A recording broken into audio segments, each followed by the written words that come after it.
Oke, halo bro. Lu dong. Wush, so asik banget. Gue mau curhat karena lately baru-baru ini gue punya bisnis kaos custom itulah yang biasa lah. Nah, masalahnya adalah gue ngerasa gue udah belajar marketing, gue ngerti bisnis, tapi ketika gue jalanin pada aslinya nggak segampang itu. Kenapa? Karena dulu gue berpikir untuk bisnis tuh pelit aja, kok sebisa mungkin modalnya dikit dan untungnya gede, ya nggak sih? Kayak gitu. Nah, setelah gue bikin itu jadi pelit, nggak mau keluarin budget buat marketing. Karena buat apa ya? Biar orang yang kesini, ya gue kan jago jualan, gue jago sales, kenapa? Gue bakal bisa nanggepin customer service dengan baik. Gue berpikir modalnya cukup.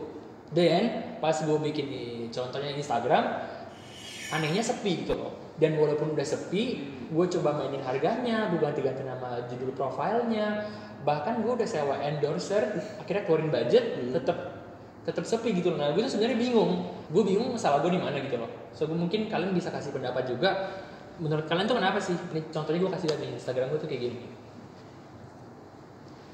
Jadi itu kaos custom. Iya, kaos custom namanya Everink. Tuh. Nah, akhirnya gue nggak jalanin lagi deh, soalnya ya gitu, sepi aja. Gue udah sewa desain, bukan sewa sih, timnya udah ada desainer, dia ngedesain baju, terus udah pakai model juga, teman-teman gue sendiri sih memang modelnya. Kayak gitu sih. Dan udah pakai story highlight buat testimoni lah segala macem. Nah, gue udah nggak ngerti lagi sih kurangnya apa. Gitu. Kira-kira apa tuh yang kurang? Ini followernya nggak beli kan? Nah, followersnya gue beli sih, men. Nah, karena gue punya prinsip kalau yang follower aja kayak 10-100 siapa yang mau datang. Jadi gue beli 2000 follower palsu. tapi ya gimana ya? Apa kalau beli follower tuh kan kasarnya kan kalau dilihat ini malah like-nya dikit sama follower. Perbandingan followernya sama like-nya kan kayak nggak mungkin kan. Berarti kan kebanyakan malah orang itu mikirnya loh kok cuma segini. Lebih baik itu kayak brandingnya itu lebih ya udah dari bawah sampai ke atas lah, tapi itu lebih banyak ke interaksi kayak komentar entah itu beli atau tanya-tanya doang kan masih nggak apa-apa kan, lebih baik itu daripada beli kan. Soalnya kasusnya ya sama yang kayak dulu aku pernah di kantor itu ya juga gitu. Pernah juga ya? Iya, dia malah pakai aplikasi, pokoknya ada aplikasi Likebot. Nah itu malah pakai Likebot kan. Auto like itu iya. Ya? Jadi kita pakai aplikasi itu cuma dapat like doang, tapi nggak ada reaksi dari manusia sih, nggak ada. Cuman akhirnya dapat reaksi itu gara-garanya kita akhirnya bikin kayak giveaway. Nah giveaway itu kan akhirnya narik kayak tag teman lo, terus follow inilah, terus ini kayak gitu kan, akhirnya kan narik kan, akhirnya orang tuh lihat produknya kita malah.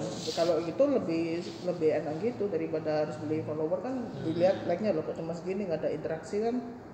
Ya gitu kan, sama ya gitu sih. Berarti kalau di Instagram kayak gitu originalitas konten tuh lebih penting dari lebih baik original kontennya aja. Berarti menurut Mas Ian baiknya kalau daripada bun instan tapi palsu, mendingan kita original ya, pakai referral, tag-tagin teman, murah dikit lah, giveaway berapa ratus ribu paling, habis itu tapi kita nggak usah takut pasti baliknya lebih gede ya. Iya, tapi kan gimana lagi, namanya jualan kan harus bakar duit juga kan. Sedih gitu dong. Saya kan nggak setia mana aja saya kayak gini kan. Oke. Nggak macam kalau namanya jualan kan di mana-mana harusnya bakar duit dulu. Betul. Nah itu sih, gua nggak mau bakar duit tapi mau dapat duit. Akhirnya nggak dapat duit. Jangan jadi bakar sih, sayang gitu. Iya. Sih, nggak usah dibakar. Kasih gua aja kayak. Iya benar. Kalau menurut Bro Dava dan Jonathan gimana?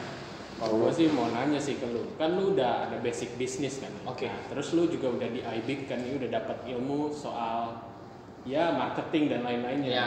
Menurut lu sendiri apa yang, kan lu udah ada ilmunya nih sekarang, apa yang menurut lu buat bisnis lu ini lu jadi gagal gitu?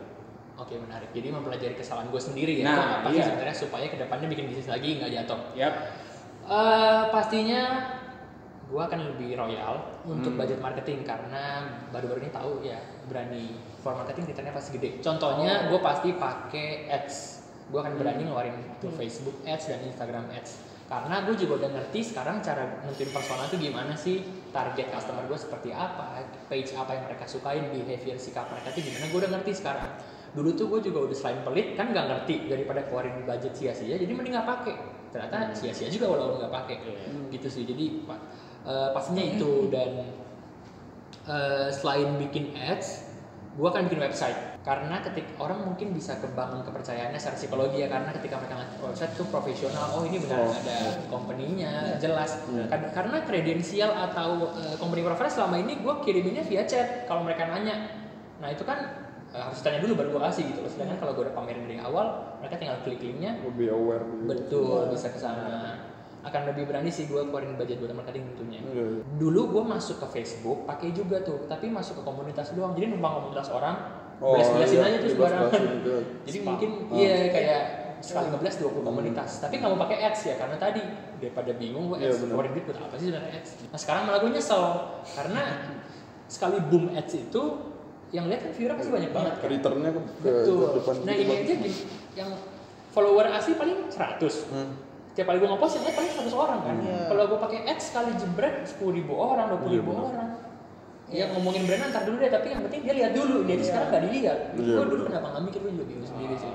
Dari segi desain baju mungkin ya kita bikin yang kayak original lah. Soalnya kan ya mohon maaf kan ini kan cuma kayak Jurassic Park sama Avenger kan, kayak kita itu bikin sendiri kayak entah itu kayak gambar sketch sendiri terus dianu apa lagi atau gambar animasi yang bulat-bulat yang kayak apalah pokoknya itu original yang belum ada. Soalnya kan lebih baik ori apa beda gitu loh, kayak beda gitu kan. Lebih beda, orang itu kalau ngeliat kayak loh kok kayak nggak pernah lihat, kayaknya kan ada rasa tertarik kan. Gitu.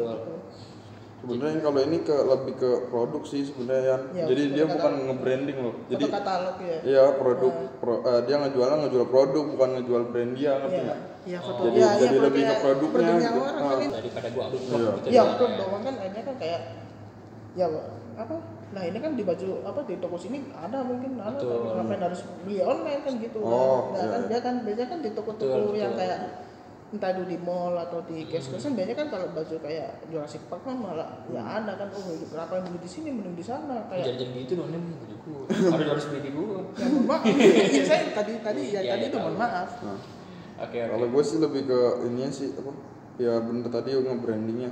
Sebenarnya tuh kalau misalkan bisa entah itu kan kalau misalkan di Instagram tuh kita bersentuhan langsungnya sama visualnya. Orang lihat pasti dari image-nya dulu. Pertama dari image kita harus punya karakter dulu.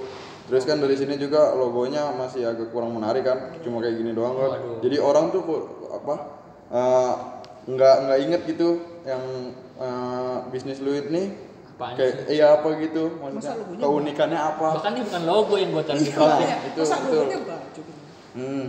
terus lebih kayak soalnya kan ada pernah orang bilang kalau branding adalah ketika apa yang orang lain ngomong ketika nggak ada lu di situ. Ngerti nggak? Jadi gue mencerna dulu apa yang orang lain ngomong ketika nggak ada gue. Jadi dia bisa bicara sendiri. Iya, jadi dia udah tahu tanpa maksudnya udah mendefinisikan lu tuh kayak gini. Itu namanya branding ya. Pakai caption dengan lihat aja dia bisa tahu ngerasain kita tuh kayak gimana sih. Betul. Itu yang kurang di punya gue. Itu kurang sih menurut.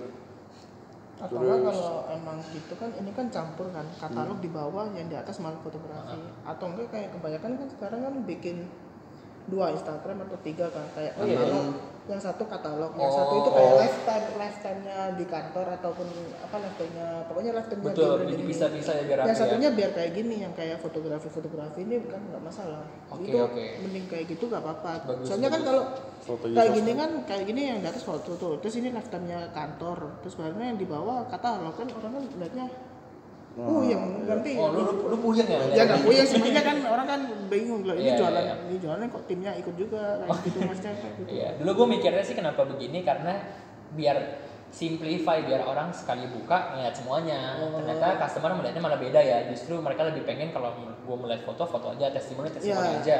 Proses aja jadi kayak benar-benar bisa-bisain ya. Iya sih kadang resi sendiri semuanya Instagramnya gitu. Soalnya kan kebanyakan orang kan kalau emang lihat Instagram kan pinginnya lihat produknya. Iya. Lebih ke image ya kan. Tapi kan kalau dia udah suka sama produknya pasti dia ikut suka kayak lifetime-nya juga. Pasti gitu. Jadi yang mana duluan yang harus? Mungkin kalau menurut gua kalau misalkan produknya kayak gini lebih ke offline sih. Soalnya kan kalau di Instagram ya buat apa juga menurut gua.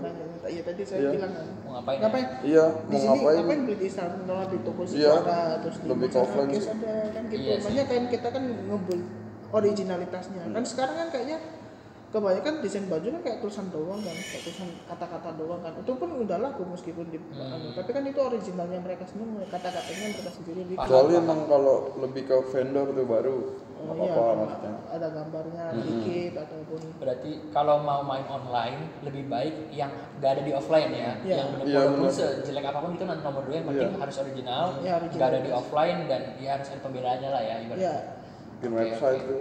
Ini kalau gue ini bikin bapak ini. website. Ya, buat- Bikin website jago. Jago bikin Iya. website. Iya, teman-teman kalau mau hubungin. Terus abis ini juga banyak proyekan nih dia. Iya. Kalau menurut lu kurang apa Jo? Ini kurang. Bisnis gue yang udah keren ini Apa ya? Kalau gue lihat sih, kurang semuanya nih. Gue bikin mencrok sih jadinya. Kurang aja. kalau di gue sih kayak lebih kurang menarik aja gitu tampilannya. Jadi Oh. kan gue awam ya di dunia kayak fashion juga gitu, gue agak awam. Jadi gue mungkin gue kalau mau beli baju tuh yang menarik mata di gue gitu. Eye-catching jadinya. Iya. Oh jadi Nah, lebih ke kurang produknya ya? eye-catching lah Ke gitu. produknya ya? Atau mungkin cara pengambilan gambarnya bisa juga ya? Mungkin ya untuk Oke. pengambilan gambaran juga. Dan iya sih setuju semua sih, memang di saat itu gue nggak mikirin sebanyak ini aspeknya kan, karena mikirnya mau cepet aja, karena gue mikir kebanyakan mikir kan nggak jadi bisnis Iya, gitu. benar. Tapi ternyata Betul. kurang pertimbangan pun juga jadi bahaya, karena sia-sia juga bisnis cepet tapi nggak ada hasil, jadi capek doang. Tapi pengalaman sih, ketemu kalian juga senang sih, jadi bisa tukar pikiran. Dan mungkin mau nambahin juga sih yang gue belajarin dari pengalaman kemarin dari sisi bisnis, benar semua. Dan gue mau nambahin sebelum masuk jual something memang harus riset dulu sih, seperti Nah, betul. kalau mau barang Siap. seperti ini orang yang kira-kira suka itu bakal belinya offline atau online. Seandainya online harganya tuh seperti apa, yang pasti mereka cari yang termurah nggak sih kalau online. Iya. Nah kalau gue sedangkan setelah udah jualan baru ngecek kompetitor jualnya lebih murah, baru gue banting harga, tapi telat gitu loh. Yang kayak gitu-gitu nggak mikir sih. Terus misalnya segmennya kalau menengah ke bawah, jadi nggak boleh pakai yang bahasa Inggris gitu-gitu sih, itu juga Iya. dulu gue nggak mikir lah. Target pasar harus dituin juga. Iya, dulu gue mikirnya jualan apapun ya, yang penting urusan kita marketingnya pokoknya kita harus bisa Iya. jual. Padahal ternyata dengan kesini udah bisa lebih tajam sih. Jual apa yang memang orang mau ya, Iya. daripada maksain apa yang gue mau mereka Iya. terima. Lu harus beli ini dong. Iya, Nah, gue emang suka maksa karena Iya. basicnya sales. Kalau sales tuh maksa, lu nggak mungkin nggak suka, Iya. lu nggak mungkin nggak butuh, lu pasti butuh. Lu butuh. Bahkan lu kadang nggak tahu lu Kata butuh. orangnya apa? Kan ini kayak bener juga tuh kata Pak Dana kalau sering bilang, jadi kayak lu tuh menempatkan pandangan lu ke sisi pelanggan lu gitu. Iya. Gimana ketika dia umur berapa dengan karakteristik yang kayak gini, apakah dia suka sama produk gua apa enggak, kayak gitu sih. Itu tuh pola pikir kebalik yang seperti itu tuh. Iya. Gue jujur baru, bukan yang ngeremehin kuliah apa enggak, tapi benar-benar baru ngerasain di sini gitu loh. Pas di sini. Karena kan di sini kita kebalik ya, Iya. mau bikin iklan tapi malah mikir di sisi pembeli. Hmm. Selama ini gue mau bikin iklan dari sisi penjual dong, orang Iya. kita mau jual, Iya, betul. gimana caranya ngejual, tapi bukan gimana caranya ngebeli. Nah, itu sih. menarik gitu loh. Ternyata susah untuk berpikir seperti mindsetnya itu. gitu. Gimana kita mau curang, mau ngambil uang dia, tapi harus mikir juga dari sisi dia. Iya. Duitnya mau diambil atau enggak sama kita. Itu kayak boom sih itu. Makanya wawasannya lumayan sih kalau apalagi kalau di sini ya, gue bisa dapetin banyak hal gitu kalau misalkan buat dari digital marketingnya, bahkan dari desain gue juga, gue yang gue kira desain itu cuma gitu-gitu doang, ternyata Luas. masih luas gitu, terus juga ada role-role masing-masing kayak gitu. Betul. Iya. Betul, dan yang paling impact berdampak menurut gue sih di iBig ini, gue bisa belajar ibaratnya dengan masuk sini gue merasa gue tuh miskin informasi, Ya. tapi tanpa merasa diguruin gitu loh. Kayak walaupun gue dapat something, tapi gue nggak merasa dijauhin, lu payah, atau bener-bener ya welcome gitu loh. Iya. Mau background gue nggak nyambung kayak mau bisnis gue sebelumnya gagal, mereka nggak peduli gitu loh. Yang penting gue mau belajar, nggak mau alasan, silakan kita belajar bareng. Nah, Itu sih. iya, betul. Jadi gue juga enak walaupun awam, nggak minder di sini. Benar-benar belajar lah, value belajarnya mereka benar-benar mau ngajarin. Padahal mereka juga ada tugas sendiri-sendiri. Iya, betul. Tapi Apalagi kayak gitu itu iya, merinding. diganggu kapanpun tuh lagi pakai earphone. Tapi mau aja gitu loh. Iya. Nggak pakai marah, atau marah sebenarnya nggak tahu kali ya. Padahal deadline. Karena kayak apaan sih nih orang? Enggak. Enggak lah, gue percaya sini orang sini baik-baik. Nah, Itu sih. Makanya kita harus kayak sering-sering interaksi sih. Udah kalau gitu ada lagi nih yang mau di-share? Nggak ada Mau sih. sharing apa lagi? Ada lagi nggak yang mau ditanyain? Ntar kali ini dari mereka yang belum sharing. atau enggak kita tanya sama Senior kita lah kita ya. aja ya, kita tanya lagi. Boleh. Jadi kita udahin dulu kali ya sesi sharingnya. Ya masih banyak deadline-an. Oke. So teman-teman para iBiggers semuanya, kita udah sharing tentang pengalaman kita masing-masing dan pengalaman gua sih sebenarnya, bukan pengalaman kita. Gimana cara tukar pikiran dan melengkapi informasi yang gua kurang. So itu semoga kalian dapat sesuatu di sini. See you buat pertemuan selanjutnya, dan mau nambahin apa sebenarnya? Enggak. Oke, like atau komen di bawah bisa, dan klik subscribe, klik loncengnya, dan screenshotin aja muka-muka keren kita gitu. Dadah. Bye. Bye.